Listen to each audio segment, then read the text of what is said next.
Welcome back to Students for Political Engagement. Today I'm here with Matthew, Jacqueline, and Rishi interviewing Juni Yeung, who is running for Ward 3 Councillor. Welcome, Juni. Just to start us off, why don't you tell us a little about yourself? Hello, Sean. It is my honor to be here today. My name is Juni Yeung, and I'm a resident of Richmond Hill, or more precisely, Bayview Hill, since 1995. I've lost count of how many years that is. So yes, I've been here, I grew up here, I found myself here, you could say.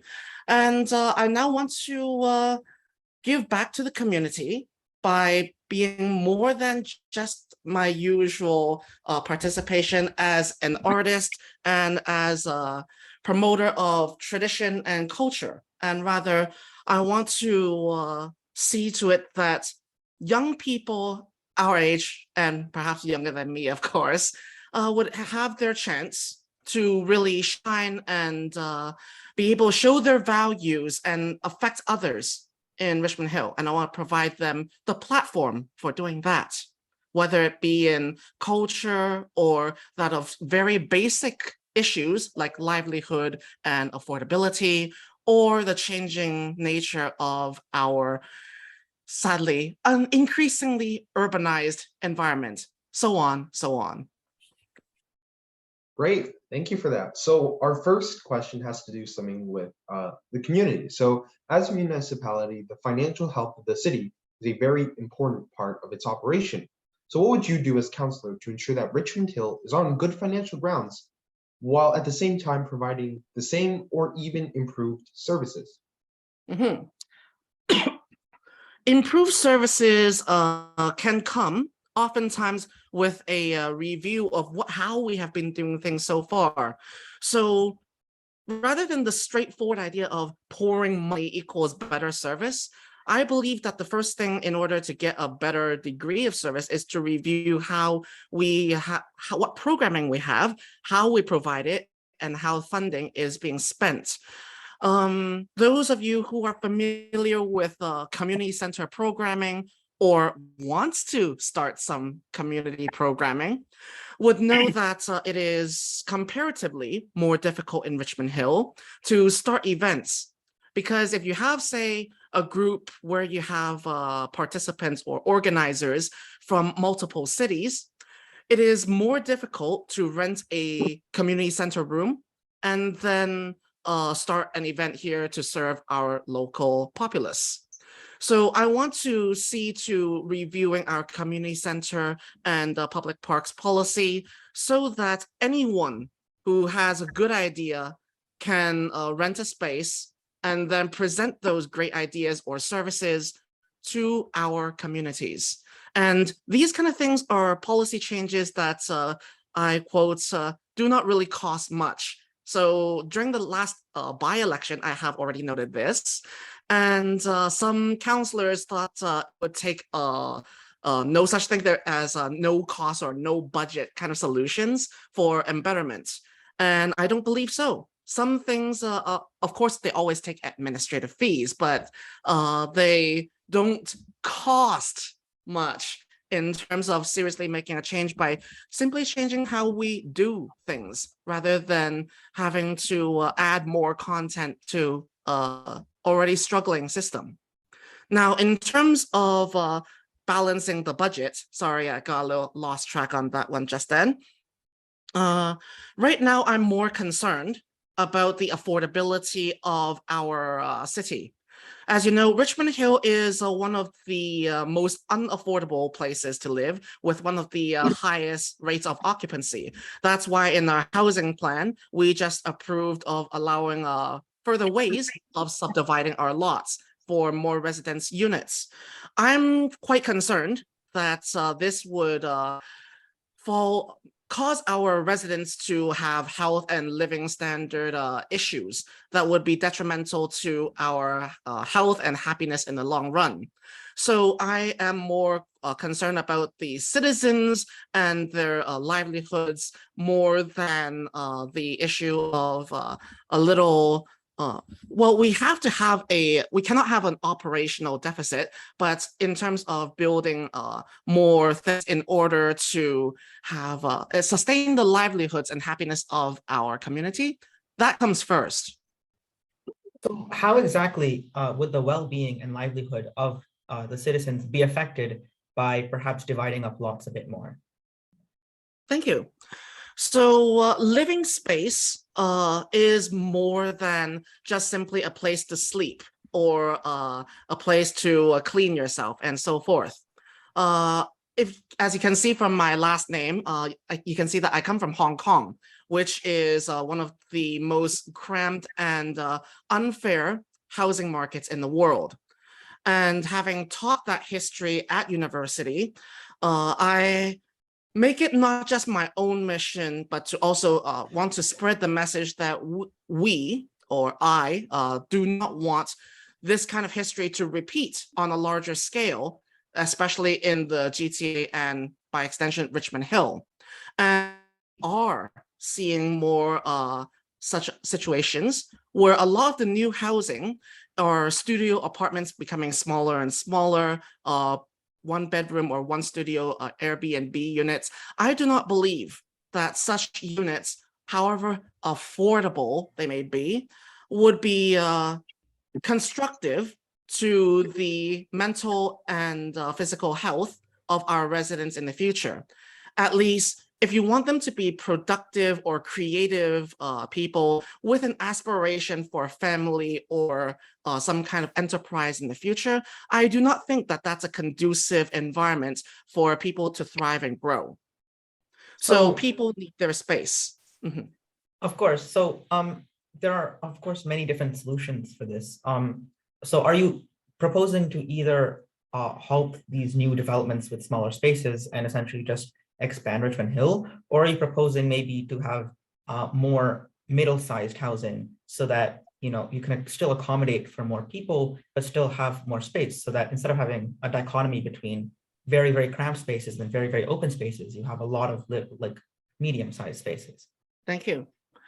So medium spaces would be a good description, but yes, the idea is that yes, the idea of growth, population growth, is inevitable because people come, people go, people need to split off from their place where they grew up and start their own families, myself stunted as an example. And we want to have that room where it is at least accessible for us to grow. Of course, we won't be having the same kind of success stories as our parents or grandparents' generation would have. However, I would like to see that there is reasonable space for livable space to be built as a principle, so that even no matter what the market housing may seem difficult or distant to reach, that we still have the principle that here in Richmond Hill, here in York Region, here in Ontario, this is what we consider the minimum standard for people to live in dignity and for growth. And I would like to see that being maintained and not succumb to this idea that you can make do with less and cut corners, eventually to a degree where we would see the lack of life-work balance as we see to the extremes of Hong Kong. Thank you. I guess that leads us into our next question, which is, of course, there still is the big issue of affordability. And like you mentioned, for us to maybe move out of our parents' houses and start our own families, and hopefully maybe still in the place that we grew up, how would you sort of tackle the issue of the affordability in the city while still ensuring, like you say, enough livable spaces?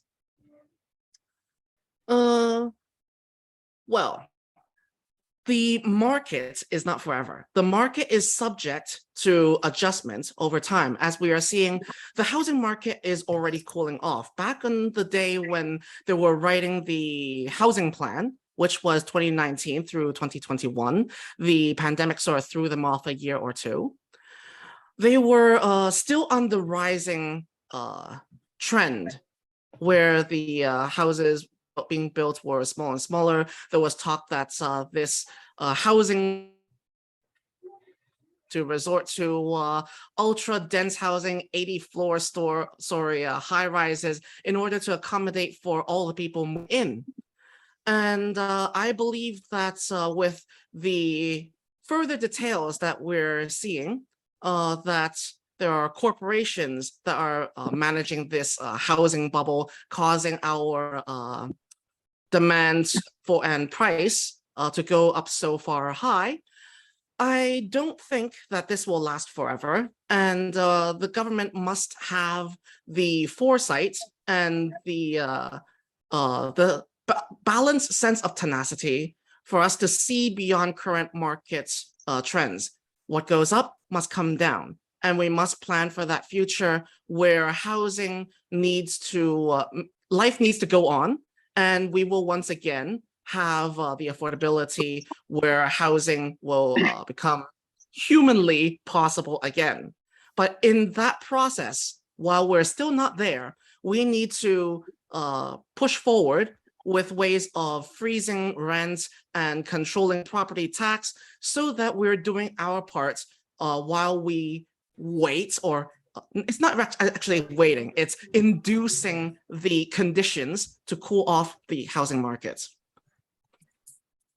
Thank you. So just, sorry, one last follow-up question on that note. You say what goes up must come down, but of course we know that the population is not coming down anytime soon. So do you believe that, of course you did mention the freezing rent and other ideas such as this, but on the topic of, for example, the demand that exists, do you believe that the demand that currently exists is still a bit too high for the housing market to go cool down to affordable levels for the average consumer?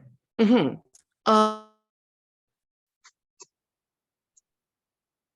so just to reiterate my question, to make sure, what I asked was, you say what goes up must come down, and obviously population though is not coming down anytime soon.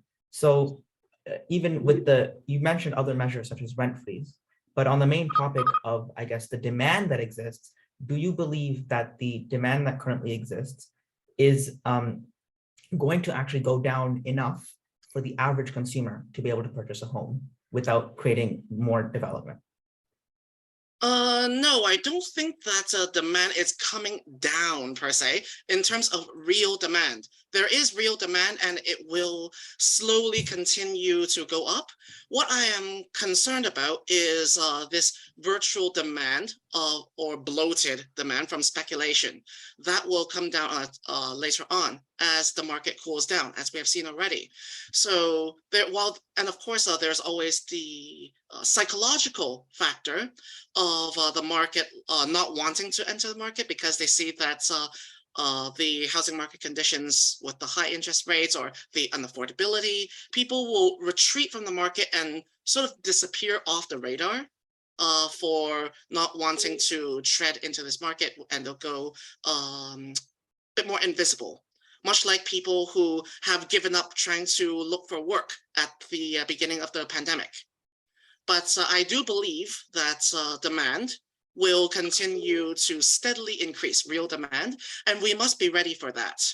And the way how we address that housing demand is aside from having to, of course, direct most of the Ontario housing demand to other municipalities, especially to ones that are more willing and more able to densify. At the same time, while we are also continuing to rejuvenate or regentrificate some of our older housing into medium density housing, we would also like to focus on the amenities that have to deal with this additional population that is coming in as a result of urban redevelopment. So a lot of people look into like, oh, we must build more condos, we must build more apartments. I am, on the other hand, looking more towards, do we have enough accessible parks to them? Do they have the right power and water and not flood the streets? Do they have enough public transit, or do they have to drive everywhere? And if they do drive everywhere, is the route that they go onto before they get onto a major highway, like the 407, 404, or take the cheap route on Highway 7, will that cause even more traffic jams?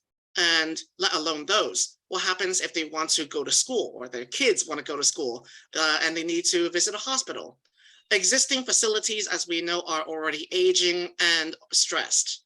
So we definitely need to look more about those amenities before those new units are to come in. Thank you. So you mentioned how parks are important and it's a prerequisite, like kind of a prerequisite towards building new housing. And speaking of parks, our public parks and green spaces are an important part of Richmond Hill, as you have insinuated. What will you work to, how will you work to protect and improve the environment of Richmond Hill? Before we get to that, there's one important thing I would like to note, and that's the difference between parks and unused land. Actually, if we want to talk about the protection of the environment, namely up north in the Oak Ridges Moraine, which straddles between across multiple wards, the northern half of Ward 3 being part of it, a significant part of it. A lot of that is unused land, and we must take care to continue to preserve it even if it is unzoned. Not just having parklands as our solution to dotting green space throughout the city. Some councillors in the past have sought to zone more of those wooded areas up north as parkland in a bid so that they would be lassoed into urban planning and the urban area. My concern is that over the longer run, this could be overturned as they could, quote, they require more housing and they might need to dezone or relocate some of the parklands, or that some of the parklands are zoned really up north and most of the population would be down south. And in order to get to those parks, you would have to drive, which makes no sense, unless of course it's a destination park. So the location of the parks as well as the quality of the parks are more important, if you want to say so, than simply the quantity of parkland and how much wooded area or greenery there is in there.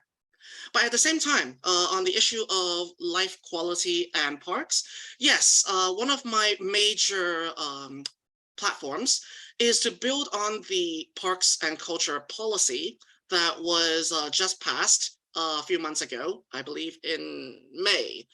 And that was to create more destination parks as part of the integration between parks and cultural activities in the city. So a lot of times people think that parks are for, strolls, walking your dog, and sometimes playing on the playground with kids. Well, we have an aging population, and not to mention plenty of teens as well, who don't particularly see themselves related to swing sets and playgrounds anymore. I believe that we need to make parks more relevant for teenagers and young adults as well. And personally, I'm an archer. And in order to practice archery, there are only 2 outdoor free open archery ranges in all of Canada, and one is in Burnaby, BC. The other one's down by the Ontario Science Centre. I believe that by increasing our destination park counts to include multi-sports facilities, or even as simple as an outdoor archery range, we can attract talent and thereby hungry people after sports, aka business, to Richmond Hill by establishing these very low budget, very simple amenities that could draw in national talent coming to our city and thereby making our name in York Region and the GTA. So that's a very interesting point you're making. Obviously, when it comes to destination parks, this involves getting to those parks. And you even mentioned in the previous question that you're also worried about traffic. And of course, many people are worried about traffic in Richmond Hill. And one of the best ways to get rid of traffic, of course, is to get people out of cars and into other modes of transportation, such as walking, biking, or even public transit. So what would you, as Ward 3 councillor, do to further the transportation, or do you believe in furthering efficient transportation in Richmond Hill, were you to be elected? Okay, so the issue of traffic and commute. Think about Ward 3, 404, 16, Stouffville, and Bayview as a rectangle. When people who live in this area, who are mostly living in houses, urban sprawl style, need to get to work, where do they go? Richmond Hill, as of last census, already has a net deficit of 32,000 jobs in the city. So in other words, a lot of us pre-pandemic had to travel a long way just to get to their job, and then come back at the end of the day really tired after a very long drive in order to get along with the rest of their life. And it's this long commute that, well, kills any value and any fun out of their lives. Well, how do you address that? Well, the problem is, why don't we have more jobs so that people commute less? And that has been a long-standing issue with Richmond Hill. Sure, there may be a lot of people who are now going into Markham because Markham is promoting a lot of development into their business parks. But I'm looking at Ward 3 right now. Half of Ward 3, everything basically east of Leslie, is originally purposed for industry and commerce. So why is it that in 2019 and like from 2017 to 19, we're using MZOs or MZOs to chip away at that commercial industry zoning to build more condos? I don't get it. So why aren't we relocating businesses into Richmond Hill so that people don't have to travel as far in order to get to work? I mean, I would be delighted if my commute was only 15 minutes and I could like walk or even bike to work. And after the pandemic sets in, a lot of people now work from home, which changes the whole ball game of what work entails. My mother used to have to commute all the way to Lakeshore, Etobicoke in order to get to work. That's an hour, 2 hours worth of commute every each way. And a lot of people resigned their jobs after that. And I work from home since the pandemic. So are building business parks going to be absolute answer to creating local employment? I'm not so absolutely certain, because the nature of work and jobs and employment is changing. Building more business parks does not necessarily mean that the jobs are going to be simply closer to home. I'm a bit more, I want to complicate the scene a bit more. But while we may not have a clear picture of that, I am more certain that we need to create Richmond Hill into an area where people, when they feel ready to come back out, to have offices, to have those meeting spots. So sorry, there was a disconnection. So in addition to saying we need those business parks and community centers and even home garage businesses, I mean, the nature of work, what we're seeking out of work and what those conditions that create enterprise have greatly changed since the pandemic and forward. We have become a lot more cautious about what we need to start up. And as an artist who does a lot of zero budgets, community events and startups, I know that there can be a lot of great ideas and they just need a little push in order to get things lifted off the ground. And I'm sure that there are plenty of great ideas from Richmond Hillers who are living all over the city, ready with some kind of idea to make our place living better. So when we get back to that, first of all, we must have a comfortable life before we think about bettering ourselves. That means a closer commute, a more friendly work, a more meaningful work and service towards our community. And then we can talk about those things that facilitate that good work, that good community. And that means readily available and affordable business parks.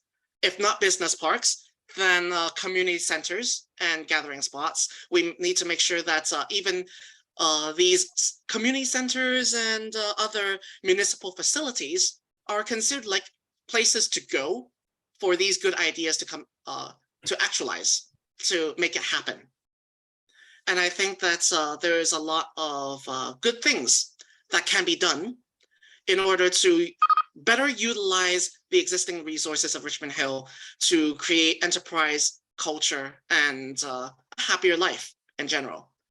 So I want to focus a bit on what you talked about, a good commute, right? Because of course, this in terms of transportation, you mentioned that because even if people are staying within Richmond Hill for jobs, if they are going to a spot in Richmond Hill where perhaps they would have to drive, that still doesn't solve the issue of traffic, right? For example, if you have a lot of business parks, but the business parks are not exactly close to where the residents are, and this is of course a zoning issue, right? Where we sort of very much separate all of these different areas. And another thing, of course, is that even if your work was close enough to your house, our neighborhoods are not exactly designed to be very friendly. Our sidewalks are narrower than the roads, and there's not much bike infrastructure, for example. So would you, as Ward 3 councillor, look at the zoning rules or the infrastructure that we have to make it friendlier for other modes of transportation, or would you try and make it so that perhaps any other ideas you have to reduce the traffic that we see in our city? Ward 3, I suppose, is interesting in that the absolute majority of the housing of our ward are freestanding, single-family detached homes, which is very different from our southern neighbors, Ward 6 and Ward 5. So one thing I am definitely looking at is while we start to see more medium density housing going up around our ward, the mix between commercial and residential areas be further micromanaged in the ward. I'm beginning to see more light commercial being zoned within our residential areas. For example, for those who are familiar with Beidou Secondary School, the corner that turns on Casada is now being turned into cakes or bakery, pâtissière. And that, for example, is a nice change. A historic house turned into a light commercial zoning. So from, I see that this could be the next trend that we could see, changing those small commercial landscape changing in our residential community as we slowly convert our very car-based driven community into something more mixed. But of course, that is not like the big solution to an otherwise car-heavy community by design. Mind you, this community was designed in a way typical of 70s to 90s suburban developments. It's designed so that you have to drive in order to get your carton of milk. So I don't see any revolutionary changes to our way of life as of yet. However, we do have plenty of wide roads. So I definitely see the ability for bike lanes and more bike-friendly environments to be created. But on the other hand, when you're talking about bike friendliness, back on the parks thing, if you look on the map, you'll notice that Richmond Hill's trails are very disconnected and disjointed. If you want to bike anywhere, a lot of chances you get cut off by regional and major arterial roads. And if you want to continue with, say, following the river and biking down, chances are you'll be often cut off by major roads, and many of them downhill, speeding cars, and otherwise just traffic black spots over the place. Coupled that with the issue of street side racing, no matter if it's night or day. I am more concerned about making our streets a bit safer before and our parks more connected before we can get to saying that we are completely and openly a bike-friendly city just yet. There's a lot of work to be done there. Great, thank you. That satisfies my follow-up. I think Matthew has a question now about safety, like you mentioned. Yes, like you mentioned, an important part of a livable city is that the city is safe and that the community is safe.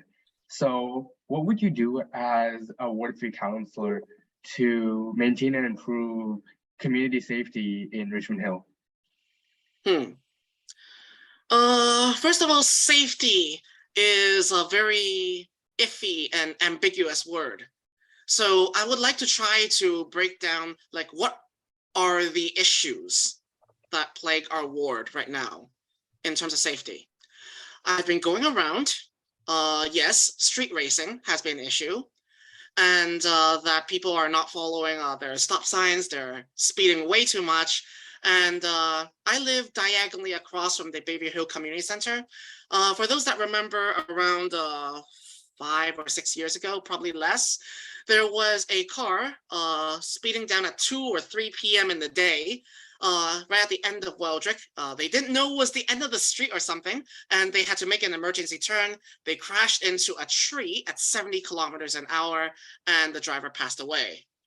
So these kind of unfortunate situations can be avoided with some more, I would like to say a bit more heavy-handed approach. We have tried in terms of quelling local traffic speeding problems with a lot of different methods.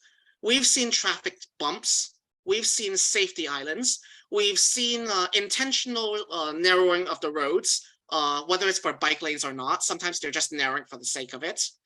And unfortunately, none of them worked. What did work was to actually have heavier handed patrolling at all times of the day and heavier fines.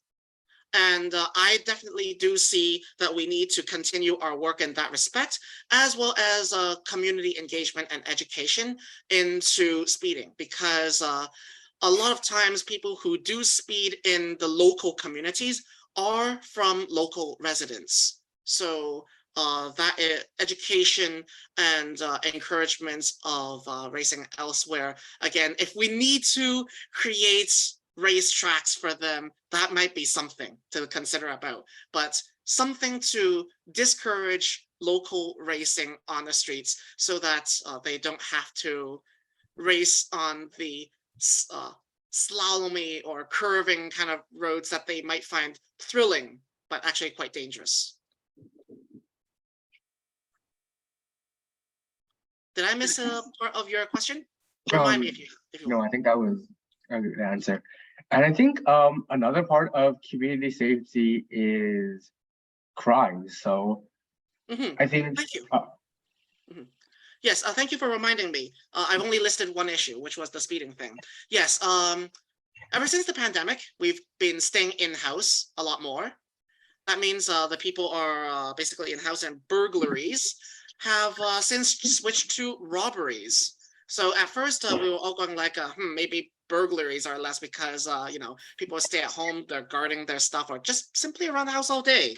But no, we're now seeing that there is an issue of car parts being stolen or being damaged, vandalized, as well as we're seeing more actually break-in robberies because they don't care if you're in the house anymore. They just want your stuff. And as well, more abstract things like data and identity theft has been a lot more prevalent.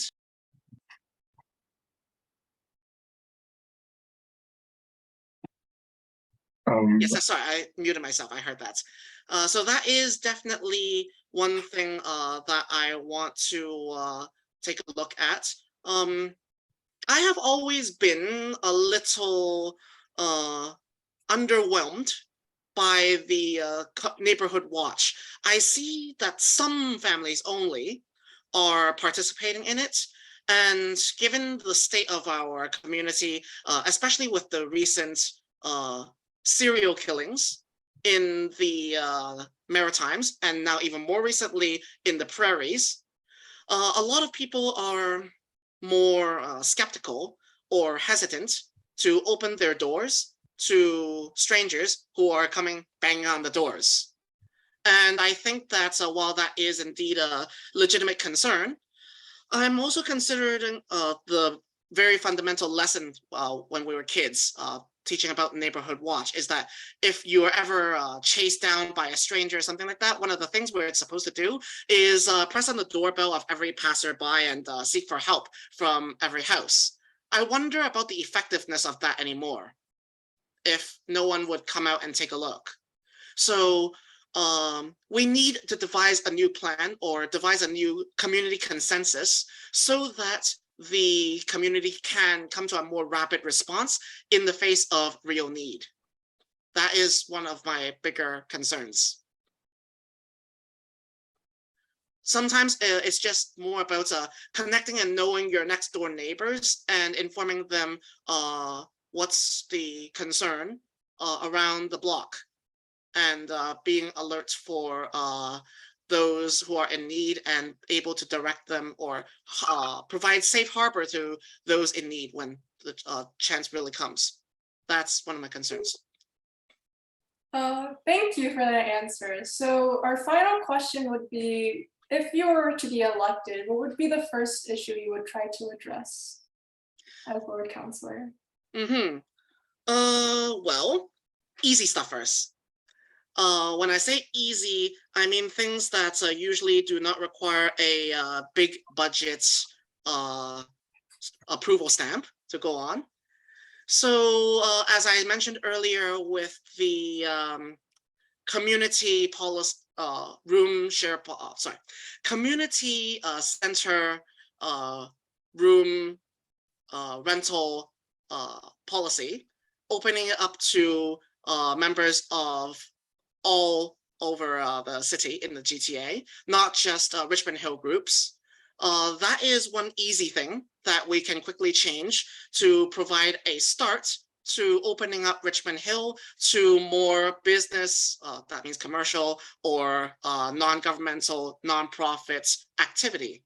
And that's one thing that Richmond Hill really could do as a sign to open up our city. The next thing is property tax issues. So I know, yes, inflation is bad, and Richmond Hill's property tax increase is based on inflation.